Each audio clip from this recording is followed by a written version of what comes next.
Hello बच्चों, चलिए प्रश्न को पढ़ते हैं। इसमें लिखा कि गॉस के नियम का उपयोग करते हुए एक असीमित विस्तार वाली आवेशित समतल चादर के निकट वैद्युत क्षेत्र की तीव्रता ज्ञात कीजिए। इसकी सहायता से समानांतर प्लेट संधारित्र की धारिता का सूत्र प्राप्त कीजिए। तो चलिए बच्चों, इस प्रश्न की मूल अवधारणा देख लेते हैं। बच्चों, इस प्रश्न की मूल अवधारणा में हम ये देख लेते हैं कि गॉस का नियम क्या होता है। बच्चों, गॉस का नियम, तो बच्चों यहाँ पर अगर हम देखें कि कोई हमारा इस प्रकार से, बच्चों मान लीजिए हमारा कोई बंद पृष्ठ है। बच्चों, इसको हम गॉसियन पृष्ठ भी कहते हैं। बच्चों, बंद पृष्ठ। तो बच्चों, गॉस की प्रमेय ये कहता है कि किसी बंद पृष्ठ से निर्गत कुल वैद्युत फ्लक्स जो होता है बच्चों, तो यहाँ पर देख लें, यहाँ कोई एक छोटा सा क्षेत्रफल अवयव डीए सदिश मान लेते हैं बच्चों।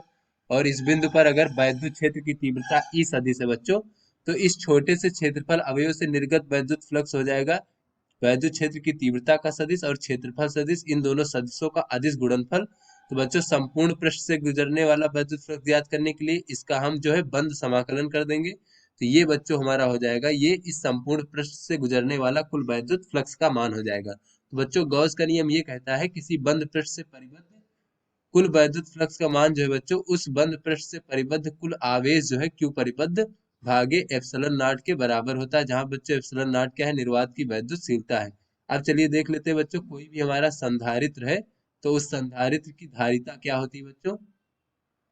बच्चों, संधारित्र की धारिता जो होती है, संधारित्र हमारा दो पृष्ठों से मिलकर बना होता है, दोनों पर समान परिमाण तथा विपरीत प्रकृति के आवेश होते हैं बच्चों, दोनों पृष्ठ। तो यहाँ पर बच्चों संधारित्र की धारिता को C से प्रदर्शित करते हैं। ये होता है बच्चों किसी एक पृष्ठ पर आवेश का मान Q भागे बच्चों दोनों पृष्ठों के बीच विभवांतर V।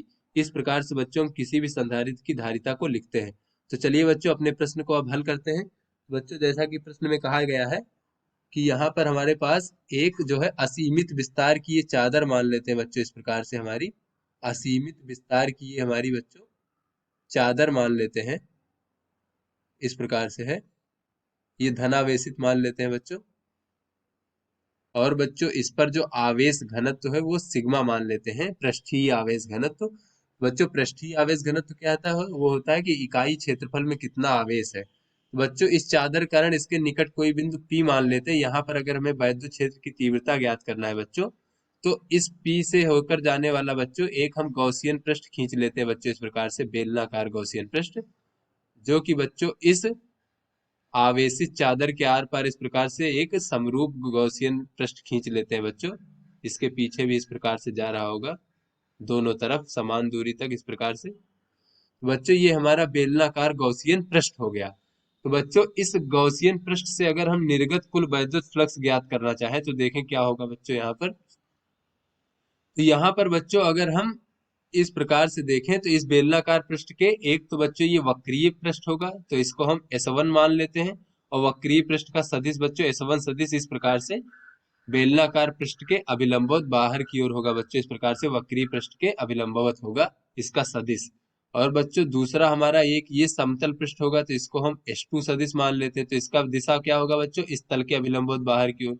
और एक हमारा ये समतल होगा, तो इस समतल क्षेत्र का क्षेत्रफल सदिश S3 सदिश मान लेते हैं, तो ये इस प्रकार से बाहर की ओर होगा बच्चों इस पृष्ठ से। तो यहाँ पर अगर हम देखें बच्चों, तो ये बेलनाकार जो बच्चों हमारा यहाँ बच्चों ये जो हमारे आवेशित चादर, इसके कारण अलग अलग बिंदु पर अगर हम वैद्युत क्षेत्र की तीव्रता की दिशा देखें बच्चों, तो यहाँ पर अगर हम दिशा देखें इस वक्रीय पृष्ठ पर बच्चों, यहाँ पर देखें तो इसकी दिशा होगी वो धनावेश से दूर की ओर, यानी वैद्युत क्षेत्र की दिशा तीव्रता इस प्रकार से होगी बच्चों। और अगर यहाँ पर देखें तो यहाँ पर वैद्युत क्षेत्र की दिशा इधर होगी। इसी प्रकार बच्चों इस चादर के पीछे इधर देखें बच्चों, तो इधर भी इस धनावेश से दूर की ओर, यानी इधर हमारी वैद्युत क्षेत्र की तीव्रता की दिशा होगी। तो यहाँ पे बच्चों अगर देखें तो ये S3 और S2 जो हमारा पृष्ठ है, यहाँ पर वैद्युत क्षेत्र की तीव्रता और जो क्षेत्रफल सदिश है, दोनों के बीच में जो कोण है वो 0 डिग्री है यहाँ पर। और बच्चों अगर हम वक्रीय पृष्ठ पर देखें तो यहाँ पर हमारा जो है क्षेत्रफल सदिश और वैद्युत क्षेत्र की तीव्रता की जो सदिश है, इन दोनों के बीच कोण कितना है, 90 डिग्री है। तो यहाँ से बच्चों अगर हम इससे निर्गत कुल वैद्युत फ्लक्स लिखना चाहें इस बेलनाकार गॉसियन पृष्ठ से, तो इस प्रकार से हम लिख सकते हैं कि एक तो बच्चों वक्रीय पृष्ठ से निर्गत कुल वैद्युत फ्लक्स, तो यहाँ बच्चों वक्रीय पृष्ठ पर हम कोई क्षेत्रफल डीए मान लेते हैं इस प्रकार से। ये डीए क्षेत्रफल है बच्चों, मान लीजिए ये डीए क्षेत्रफल है, या फिर बच्चों इसको हम DS1 मान लेते हैं, इसको DA नहीं DS1 मान लेते हैं, क्योंकि S1 को हमने बच्चों वक्रीय पृष्ठ माना है, तो इसका छोटा सा अवयव हम DS1 मान लेते हैं। बच्चों ये हो जाएगा हमारा E और डॉट DS1 सदिश, इस प्रकार से इसका अवकलन, फिर साथ में बच्चों इन दोनों समतल पृष्ठों का अवकलन हो जाएगा इस प्रकार से, तो ये हो जाएगा E और डॉट, यहाँ पे बच्चों S2 में हम छोटा सा अवयव DS2 मान लेते हैं, तो DS2 सदिश, फिर बच्चों धन, अब हम S3 के लिए हम जो निर्गत फ्लक्स है S3 पृष्ठ से उसको लिख सकते हैं बच्चों इस प्रकार से। तो यहाँ से अगर हम देखें बच्चों, तो ये इस बेलनाकार पृष्ठ से ये कुल निर्गत वैद्युत फ्लक्स हो गया। तो बच्चों यहाँ से हम कह सकते हैं ये समाकलन और E और DS1 और cos 90 डिग्री, क्योंकि बच्चों यहाँ पर वक्रीय पृष्ठ में जो है वैद्युत क्षेत्र की तीव्रता और क्षेत्रफल सदिश दोनों 90 डिग्री के कोण पर है। उसके बाद बच्चों यहाँ पर हम लिख सकते हैं वैद्युत क्षेत्र की तीव्रता E और DS2 और cos 0 डिग्री, फिर बच्चों इसी प्रकार से इसको भी लिख सकते हैं EDS3 cos 0 डिग्री। बच्चों इस प्रकार से अगर हम आगे देखें बच्चों ये संपूर्ण फ्लक्स, तो cos 90 डिग्री का मान बच्चों शून्य होता है, तो ये वक्रीय पृष्ठ जो बेलनाकार गॉसियन पृष्ठ है इसके वक्रीय पृष्ठ से निर्गत कुल वैद्युत फ्लक्स का मान जो ये है बच्चों, इसका मान शून्य हो जाएगा। और उसके बाद बच्चों आगे देख लें तो cos 0 डिग्री का मान 1 होता है, तो बच्चों वैद्युत क्षेत्र का मान तो नियत रहेगा, ये बाहर हो जाएगा, और इस प्रकार से हमारा जो क्षेत्रफल अवयव है इसका हम संपूर्ण अवकलन कर लेंगे।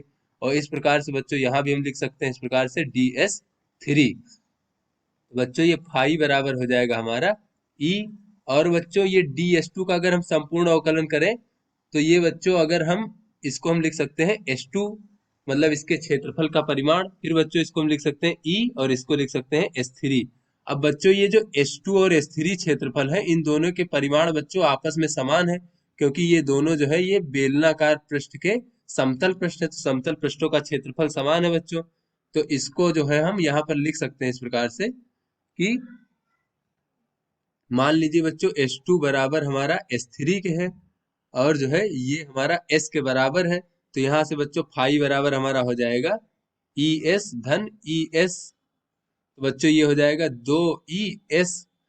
तो बच्चों अब हम गॉस की प्रमेय से देखें तो किसी बंद पृष्ठ से निर्गत कुल वैद्युत फ्लक्स का मान अगर हम देखें बच्चों गॉस की प्रमेय से, यहाँ से बच्चों गॉस की प्रमेय से जो होगा हमारा किसी बंद पृष्ठ से निर्गत कुल वैद्युत फ्लक्स होता है वो उस बंद पृष्ठ से परिबद्ध आवेश और भागे एप्सिलॉन नॉट।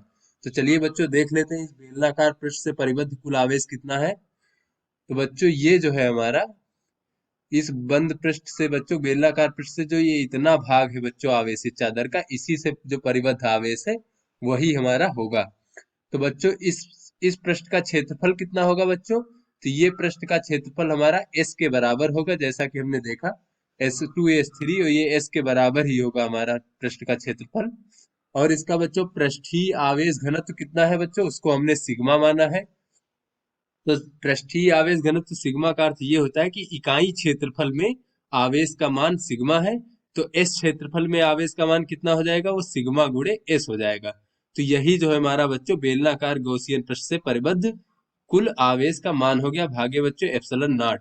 बच्चों ये जो है हमारा ये हमारा इससे निर्गत बच्चों वैद्युत फ्लक्स है, और ये भी बच्चों गॉस की प्रमेय से प्राप्त हुआ हमें निर्गत वैद्युत फ्लक्स है, तो बच्चों दोनों को हम बराबर कर देंगे, तो ये हो जाएगा 2ES बराबर सिग्मा S भागे एप्सिलॉन नॉट। तो बच्चों ये S से S कट जाएगा, और उस P बिंदु पर वैद्युत क्षेत्र की तीव्रता E का मान हमें प्राप्त हो जाएगा सिग्मा भागे 2 एप्सिलॉन नॉट।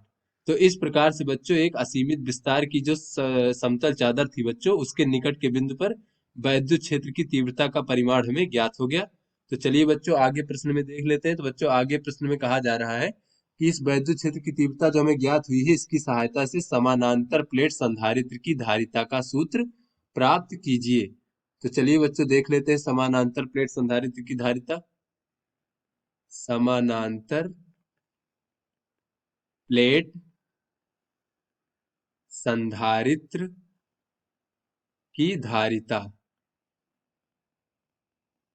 बच्चों चलिए देख लेते हैं कि समानांतर प्लेट संधारित्र किस प्रकार से होता है। तो इस प्रकार से बच्चों मान लीजिए ये हमारा समानांतर प्लेट संधारित्र है इस प्रकार से, और यहाँ पे बच्चों एक पर हमारा प्लस क्यू आवेश है और दूसरे पर माइनस क्यू आवेश होता है बच्चों। इस प्रकार से दोनों विपरीत आवेशित प्लेट होती हैं।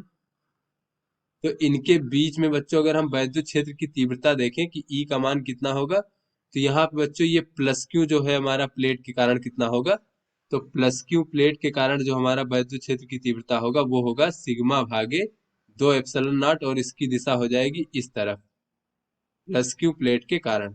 और बच्चों ये माइनस क्यू प्लेट के कारण किधर होगा बच्चों, इसकी भी दिशा बच्चों ऋणावेश की ओर होगा, तो इस प्रकार से इसकी दिशा इधर हो जाएगा। तो बच्चों प्लस क्यू के कारण धनावेश से दूर की ओर, इसलिए इसकी दिशा इधर थी, और माइनस के कारण इधर। दोनों की दिशाएं बच्चों समान है, और दोनों का परिमाण बच्चों अगर हम देखें तो दोनों का परिमाण भी इस प्रकार से समान होगा। और सिग्मा क्या है बच्चों, ये इन जो बच्चों प्लेट है इनका जो है पृष्ठीय आवेश घनत्व है।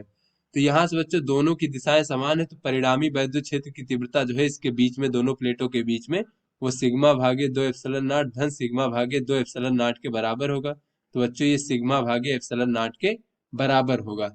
तो बच्चों इन दोनों के बीच की अगर दूरी हम d मान लें बच्चों, प्लेटों के बीच की दूरी, और प्लेटों के बीच विभवांतर को अगर हम v मान लें बच्चों, तो यहाँ पर बच्चों में पता है प्लेटों के बीच विभवांतर v बराबर होता है बच्चों वैद्युत क्षेत्र की तीव्रता E और दोनों के बीच की दूरी d। तो यहाँ से बच्चों हम कह सकते हैं वैद्युत क्षेत्र की तीव्रता हमारा सिग्मा है, सिग्मा भागे एप्सिलॉन नॉट, और ये गुणे में d। तो चलिए बच्चों अब देख लेते हैं धारिता कितनी होती है बच्चों। तो धारिता, जैसा कि बच्चों हमने मूल अवधारणा में देखा, धारिता को C से प्रदर्शित करते हैं। ये होता है आवेश की मात्रा प्लेट पर और भागे प्लेटों के बीच में विभवांतर। तो बच्चों आवेश की मात्रा क्या हो जाएगी, अगर बच्चों यहाँ पर हम प्लेटों का क्षेत्रफल जो है A मान ले बच्चों, और इनका अगर आवेश घनत्व सिग्मा है, तो सिग्मा बराबर क्या होता है बच्चों, आवेश और भागे क्षेत्रफल, क्योंकि बच्चों इकाई क्षेत्रफल पर जो आवेश होता है वही हमारा आवेश घनत्व होता है। तो सिग्मा की जगह पर अगर बच्चों हम क्यू भागे ए रखते हैं तो ये हो जाएगा क्यू डी भागे ए एप्सिलॉन नॉट। तो चलिए बच्चों यहाँ पर हम क्यू और बच्चों ये v का मान रख दें, तो v का मान है क्यू डी और भागे ए एप्सिलॉन नॉट, तो ए एप्सिलॉन नॉट ऊपर चला जाएगा। तो बच्चों ये q से q कट जाएगा और ये हमें समांतर प्लेट संधारित्र की धारिता का सूत्र प्राप्त हो जाएगा, एप्सिलॉन नॉट ए भागे डी। तो इस प्रकार से बच्चों ये हमारे समांतर प्लेट संधारित्र की धारिता का सूत्र हो गया। तो आशा करते हैं बच्चों ये आपको समझ में आ गया होगा। धन्यवाद।